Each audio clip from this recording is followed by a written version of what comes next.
Welcome back दोस्तों। आज की कहानी दुनिया की सबसे खतरनाक कैद में फंसे एक कैदी की है। इस कैद में एक कैदी सोते वक्त भी दूसरे कैदी को बहुत बेरहमी से मार डालता था और कोई मदद के लिए भी आगे नहीं आता था। इस कैद का एक ही कानून था, मरो या फिर मारो। इस खतरनाक कैद से भागना किसी भी कैदी के लिए इम्पॉसिबल था, लेकिन आज का हमारा ये हीरो एक दो बार नहीं बल्कि लगातार 14 सालों तक भागने की कोशिश करता रहता है, लेकिन हर बार पकड़ा जाता है। तो क्या आखिर में वो इस जेल से भागने में सक्सेसफुल हो पाएगा या नहीं, आइए जानते हैं आज की इस स्टोरी में। कहानी की शुरुआत में हम 1931 के पेरिस शहर को देखते हैं, जहां सभी एंजॉय कर रहे होते हैं और तभी हेनरी पेपिलोन नाम का एक शख्स बहुत चालाकी से एक घर में घुस जाता है और वहां की तिजोरी पर अपना हाथ साफ करके निकल जाता है। पेपिलोन पैसे से एक चोर है और वो अकेला ये सब नहीं करता था, बल्कि शहर का एक बहुत ही बड़ा माफिया गैंग उसमें उसकी मदद कर रहा था। फिर वो उसका कुछ हिस्सा देने के लिए अपने बॉस के पास जाता है, जहां वो देखता है कि उसके बॉस के गुंडे किसी आदमी को बहुत बुरी तरह मार रहे थे। उसका बॉस उसे कहता है कि जो कोई भी उसके साथ गद्दारी या होशियारी करता है वो उसका यही हाल करता है। ये सुनकर पेपिलोन समझ जाता है कि उसे कभी भी अपने बॉस को धोखा नहीं देना है। फिर वो कुछ पैसे लेकर वहां से निकल जाता है। तभी हम क्लब में काम कर रहे एक लड़की को देखते हैं जिसका नाम नेनेट था। नेनेट पेपिलोन की गर्लफ्रेंड है और जब पेपिलोन उससे मिलने आता है तो वो क्लब से बाहर निकल जाती है। वो उसके पास जाती है तो पेपिलोन उसके हाथ में कुछ बेशकीमती हीरे और एक नेकलेस थमा देता है, जिसे उसने अपने बॉस से छिपा लिया था। लेकिन यहाँ उन्हें पता नहीं था कि एक आदमी कब से उन पर नजर रखे हुए था। वो नेनेट के हाथ में उस नेकलेस को देख लेता है। फिर ये दोनों एंजॉय करते हुए अपने घर आ जाते हैं, जहाँ नेनेट पेपिलोन को चोरी छोड़ने के लिए कहती है, क्योंकि वो उसके साथ गांव जाकर एक नॉर्मल लाइफ जीना चाहती थी। तो पेपिलोन उसे कहता है कि उसे 6 महीने तक का समय चाहिए, तब तक वो यहाँ से दबा के पैसे कमा लेगा। फिर वो दोनों मिलकर गांव चले जाएंगे। वो दोनों बातें कर रहे होते हैं और तभी अचानक वहां पुलिस आ जाती है, जो एक मर्डर के जुर्म में पेपिलोन को अरेस्ट कर लेती है। पेपिलोन को कुछ भी समझ नहीं आ रहा था। वो पुलिस वाले उसे कपड़े भी पहनने का समय नहीं देते और उसे अपने साथ ले जाते हैं। असल में यहाँ पर वो खून उसने नहीं बल्कि उसके बॉस ने किया था, मगर पेपिलोन को फंसाने के लिए उसने उसका जुर्म पेपिलोन पर डाल दिया। अब जेल में नेनेट पेपिलोन से मिलने आती है। वो उसे कहती है कि वो उसके लिए कोर्ट में अपील करेगी। पेपिलोन यहाँ पर जानता था कि उसका कोई फायदा नहीं है, क्योंकि उसका बॉस उसे कभी बाहर नहीं आने देगा। तो वो नेनेट को उसे भूल जाने के लिए कहता है। अब सभी कैदियों को मेडिकल के लिए ले जाया जाता है, जहाँ पर एक दूसरा कैदी आता है जो पेपिलोन से कहता है कि उसने अपने पेट में पैसे छिपा रखी है, जिस वजह से जेल के ज्यादातर कैदी उसकी जान के पीछे पड़े हैं। अब इन सभी कैदियों को एक शिप में बैठाकर फ्रेंच गुयाना के लिए ले जाया जाता है, जहाँ की जेल से भागना किसी के लिए भी इम्पॉसिबल था और इनकी पूरी जिंदगी वहाँ पर बीतने वाली थी। तभी पेपिलोन डेगा नाम के एक शख्स से मिलता है, जिसने पैसे अपने पेट में छिपा रखे होते हैं।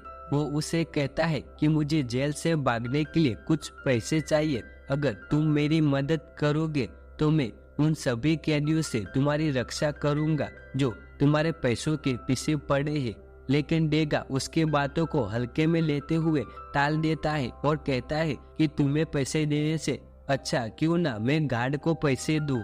लेकिन जब एक रात वो सो रहा होता है तो हम देखते हैं कि एक मोटा आदमी उसके पास में सो रहे कैदी का गला काट लेता है और उसके पेट से सारे पैसे निकाल लेता है और उसे गार्ड को दे देता है। यहाँ पर वो गार्ड और वो सभी मिले हुए होते हैं। ये देखकर डेगा बहुत डर जाता है। उसे लगता है कि शायद अब अगला नंबर उसका हो सकता है, क्योंकि इस जेल में अब दूसरा सबसे अमीर व्यक्ति वही था। अगली सुबह वो सामने से चलकर पेपिलोन के पास जाता है तो पेपिलोन उसे कहता है कि जब वो यहाँ से भागेगा तो वो उसे भी अपने साथ ले जाएगा। तो डेगा उसे कहता है उसे भागना नहीं है बल्कि उसे बस जीवित रहना है। उसका वकील कुछ ही महीनों में उसे यहाँ से निकाल लेगा। अगली रात हम देखते हैं कि वो खूनी कैदी एक बार फिर से आधी रात को उठता है और इस बार डेगा उसका शिकार था, लेकिन यहाँ पर पेपिलोन जाकर उसके ऊपर नजर रखे हुए था तो वो उसे पकड़ लेता है और मार मार कर उसकी हालत खराब कर देता है। यहाँ खड़े सभी लोगों में से कोई भी उसे रोकने की कोशिश नहीं करता, बल्कि सभी लोग मौके का फायदा उठाकर उस मोटे कैदी पर अपना हाथ साफ कर लेते हैं। कुछ देर बाद यहाँ गार्ड आ जाते हैं। वो देखते हैं कि पेपिलोन के हाथ में खून लगा है और कई सारी चोटें आई है, तो वो समझ जाते हैं कि उसने ही बहुत बेरहमी से उसे पीटा है। वो पेपिलोन को अपने साथ ले जाते हैं और बांधकर कई दिनों तक उसका खाना पीना कम कर देते हैं। पेपिलोन यह सोच रहा था कि शायद उसकी गैर मौजूदगी में किसी ने डेगा को मार ना दिया हो, लेकिन जब उसे बाहर निकाला जाता है तो हम देखते हैं कि उसने उस कैदी को इतनी बुरी तरह मारा था कि मारना तो दूर, किसी ने आंख उठाकर भी डेगा के सामने नहीं देखा था। तभी जूलियन नाम का एक कैदी उसे कहता है कि उसके पास एक प्लेन है, लेकिन पेपिलोन को अब किसी पे भी भरोसा नहीं है। फिर जब इन सभी कैदियों को शिप से उतारा जा रहा था, तभी जूलियन जानबूझकर अपने पैर में एक कट लगा देता है और सीढ़ियों से गिरकर उसे चोट लगी है ऐसा दिखावा करता है। फिर उसे अस्पताल ले जाया जाता है। तो यहाँ पर जूलियन ने उस अस्पताल से भागने का प्लान बनाया हुआ होता है, लेकिन उन्हें अच्छी तरह से पता था कि इस चर्च से कोई नहीं भाग सकता, क्योंकि यहाँ से भागना इतना भी आसान नहीं था और ये बात पेपिलोन बहुत अच्छी तरह जानता था। यहाँ की जेल का जेलर बहुत ही स्ट्रिक्ट था। वो सभी कैदियों को यहाँ के कानून बताता है। वो उन्हें कहता है कि यहाँ से भागने के बारे में सोचना भी मत। अगर जंगल में भागोगे तो भूखे मर जाओगे और अगर समुद्र की तरफ भागोगे तो भूखे शार्कों का निवाला बन जाओगे। और साथ ही में वो उन्हें कहता है कि अगर कोई यहाँ से भागने की कोशिश करता है तो पहली बार में उसे 2 सालों तक एक अंधेरी कालकोठरी में बंद कर दिया जाएगा, जहाँ पर उसे ना ही बोलने की अनुमति होगी और ना ही चिल्लाने की। और दूसरी बार में उसे 5 सालों तक बंद कर दिया जाएगा और तीसरी बार उस कैदी को डेविस आइलैंड पर पहुंचा दिया जाएगा, जहां चारों तरफ बस समुद्र है और उस कैदी की पूरी जिंदगी उसे आइलैंड पर बीतेगी। और साथ ही कोई कैदी मर्डर करता है तो उसका सर कलम कर दिया जाएगा। ये सब सुनकर पेपिलोन टेंशन में आ जाता है कि वो भागे तो भागे कैसे। अब पेपिलोन और डेगा को काम के लिए भेजा जाता है, जहाँ पर सभी कैदियों को काफी मेहनत करनी पड़ती है। जेल में कई बार डेगा को मारने की कोशिश की जाती है, लेकिन पेपिलोन हर बार उसे बचा लेता था। इसी दौरान पेपिलोन एक मोटे आदमी से मिलता है जो कि एक बोटमैन था। वो उसे कुछ पैसों के लिए अपने साथ ले जाने के लिए तैयार हो जाता है। वो नदी के उस पार रहता था और वो पेपिलोन को 3 दिन का समय देता है। उसके बाद वो यहाँ से निकल जाएगा।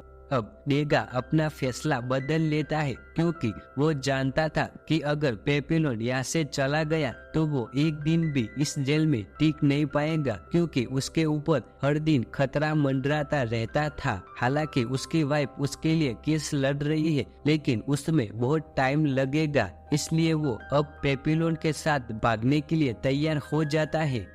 अगले दिन हमें पता चलता है कि उस जूलियन नाम के कैदी ने अस्पताल से भागने की कोशिश की और इसी चक्कर में उसने एक गार्ड को मार दिया।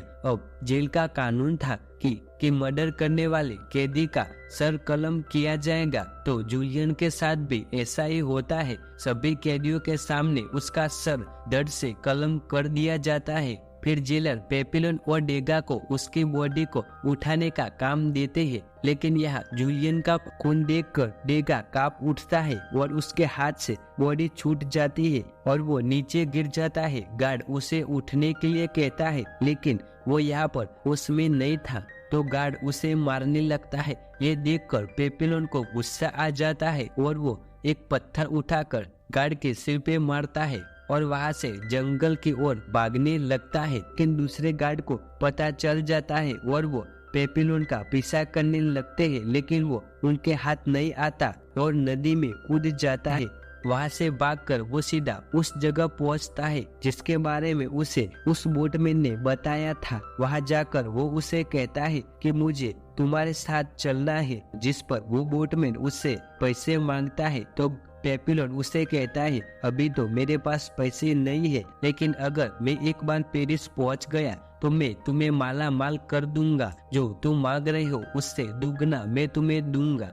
ये सुनकर वो बोटमैन हंसने लगता है और इतने में यहाँ पर गार्ड आ जाते हैं। असल में वो बोटमैन जेलर से मिला हुआ था और वो कहता है, अगर तुम मुझे पैसे देते फिर भी मैं तुम्हें नहीं लेकर जाता, क्योंकि ये जेलर मुझे हर साल तुम जैसे लोगों को पकड़वाने का दुगना पैसा देता है।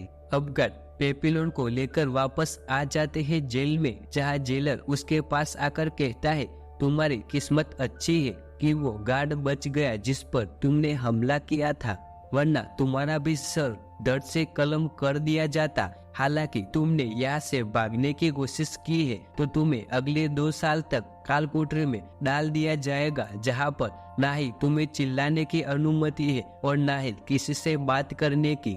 कुछ महीने एकांत में बिताने के बाद पेपिलोन का मानसिक संतुलन बिगड़ने लगता है। उसे खाने के नाम पर सिर्फ उबला हुआ पानी दिया जाता था, जिस वजह से उसका शरीर काफी कमजोर हो गया था। एक दिन उसे एक ऑफिसर मिलने आता है। ये वही ऑफिसर था जिसे मारकर वो यहाँ से भागा था। वो ऑफिसर उस पर काफी गुस्सा होता है, वो उसे मारने लगता है। कई दिनों से न बोलने की वजह से पेपिलोन अब अपनी आवाज तक भूल गया था। वो तो उसे मार ही डालता अगर कुछ गार्ड बीच में आकर उसे न रोकते। अब एक दिन उसके पास का कैदी उसकी तरफ एक बाल्टी खिसकाता है तो उसमें एक नारियल होता है। यहाँ हमें पता चलता है कि उस नारियल को यहाँ पर डीगा ने भेजा था, पता नहीं कैसे, लेकिन अभी भी वो जीवित होता है। उसे जीवित रहने के लिए यहाँ पर नारियल सबसे बेस्ट खुराक था, क्योंकि उसमें बहुत सारे न्यूट्रिएंट्स होते हैं। हम देखते हैं कि कुछ ही महीनों में पेपिलोन के शरीर में फिर से जान आ जाती है और खुद को फिट रखने के लिए वो हर रोज एक्सरसाइज करता था। लेकिन उसके ये अच्छे दिन जल्द ही खत्म होने वाले थे, क्योंकि एक दिन एक गार्ड उस बाल्टी का चेकिंग करता है तो उसका नारियल यहाँ पकड़ा जाता है। गार्ड उसके पास के कैदी को पीट पीट कर मार डालते हैं और अब उसकी बारी थी। जेलर उसके पास आकर पूछता है कि तुम तक हर रोज ये नारियल कौन पहुँचाता था, लेकिन पेपिलोन डीगा को बचाने के लिए कुछ जवाब नहीं देता तो गुस्सा होकर जेलर उसका राशन आधा कर देता है।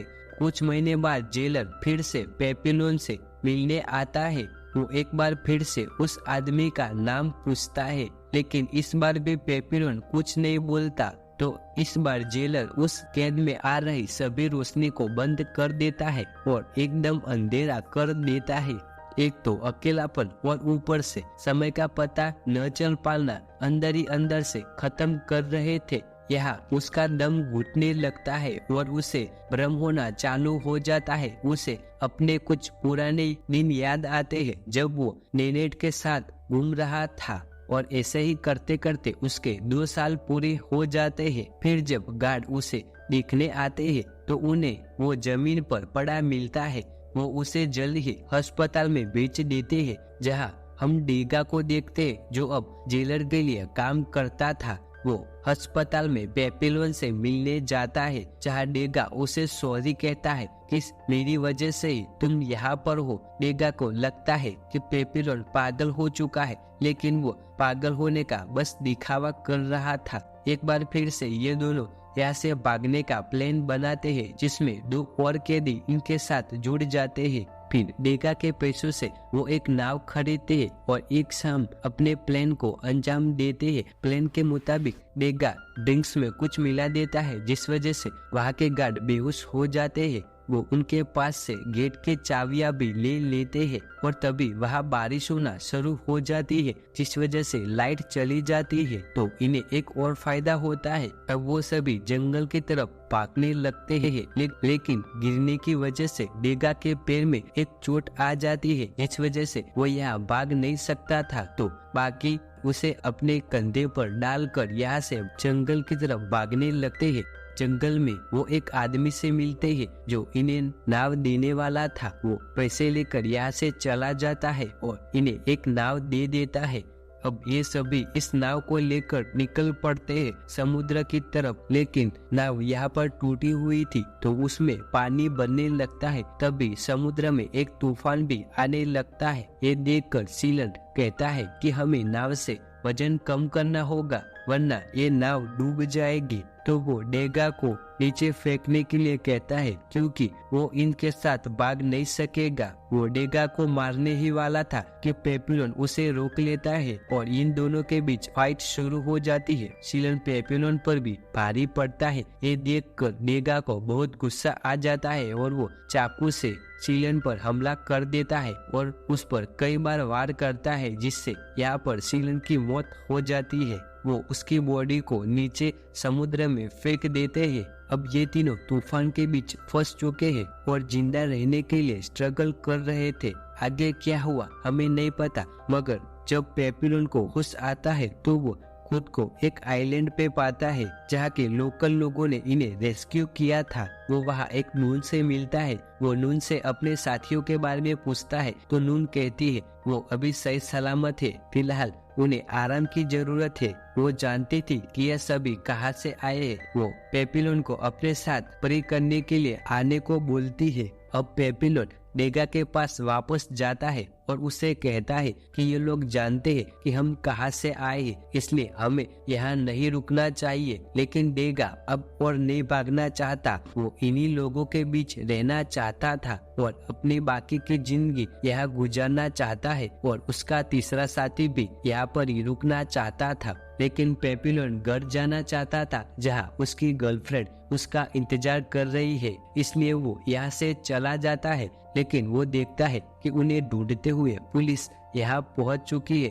वो भागकर जल्दी से डेगा के पास वापस जाता है और उन्हें यहाँ से जल्दी से निकलने के लिए कहता है, लेकिन उन्हें चारों तरफ से घेर लिया जाता है। इनका तीसरा साथी जो भागने की कोशिश करता है तो उसे गोली मार दी जाती है। अब पेपिलोन और डेगा को फिर से अरेस्ट कर लिया जाता है, जहाँ पेपिलोन को कालकोठरी में वापस डाल दिया जाता है और डेगा को जेलर डेविल आइलैंड पर भेज देता है, जहाँ रहना किसी मौत से भी बदतर है। अब धीरे धीरे समय बीतता जाता है और ऐसे ही करते करते पेपिलोन के 5 साल गुजर जाते हैं। वो अब काफी कमजोर और बूढ़ा हो गया है। एक बार फिर से जेलर पेपिलोन से मिलने आता है। वो उसे जीवित देखकर हैरान हो जाता है कि ऐसी कौन सी चीजें जो अभी भी तुम्हें जीवित रखे हुए है, जिसके लिए तुम बार बार जेल से भागने की कोशिश कर रहे हो। अब जेलर को चिंता होने लगती है कि कहीं फिर से वो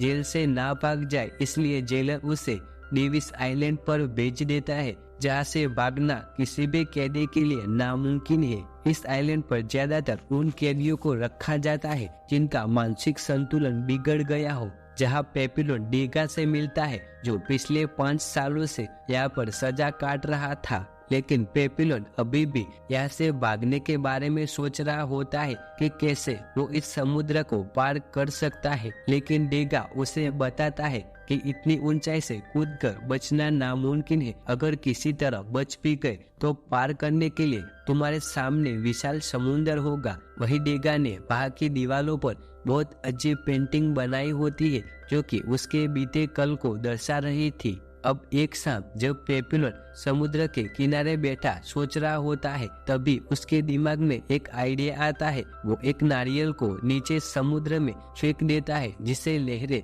अपने साथ बहाकर समुद्र की तरफ ले जा रहे थे। जिसके बाद डेगा और पेपिलोन बहुत सारे नारियल को इकट्ठा करके एक बोरी में भरकर एक नाव तैयार करते हैं। अगले दिन वो अपने साथ कुछ खाने का सामान लेकर उस जगह पहुंच जाते हैं। अब पेपिलोन एक बड़ी स्माइल के साथ इस विशाल समुद्र की तरफ देखता है। उसके अंदर अपनी गर्लफ्रेंड से मिलने की एक उम्मीद थी। तभी डेगा उसे कहता है कि उसे अब बाहरी दुनिया में नहीं जाना है, क्योंकि वहां जाने के लिए उसके पास कोई वजह ही नहीं बची है। उसकी वाइफ ने भी अब किसी दूसरे आदमी से शादी कर ली थी, इसलिए वो अपनी बाकी बची जिंदगी इस आइलैंड पर ही बिताना चाहता था। हालांकि पेपिलोन चाहता था कि डेगा उसके साथ चले, लेकिन अब वो ऐसा नहीं चाहता। फिर ये दोनों काफी इमोशनल हो जाते हैं। पेपिलोन आखिरी बार अपने दोस्त को अलविदा कहता है और उस नारियल की राख को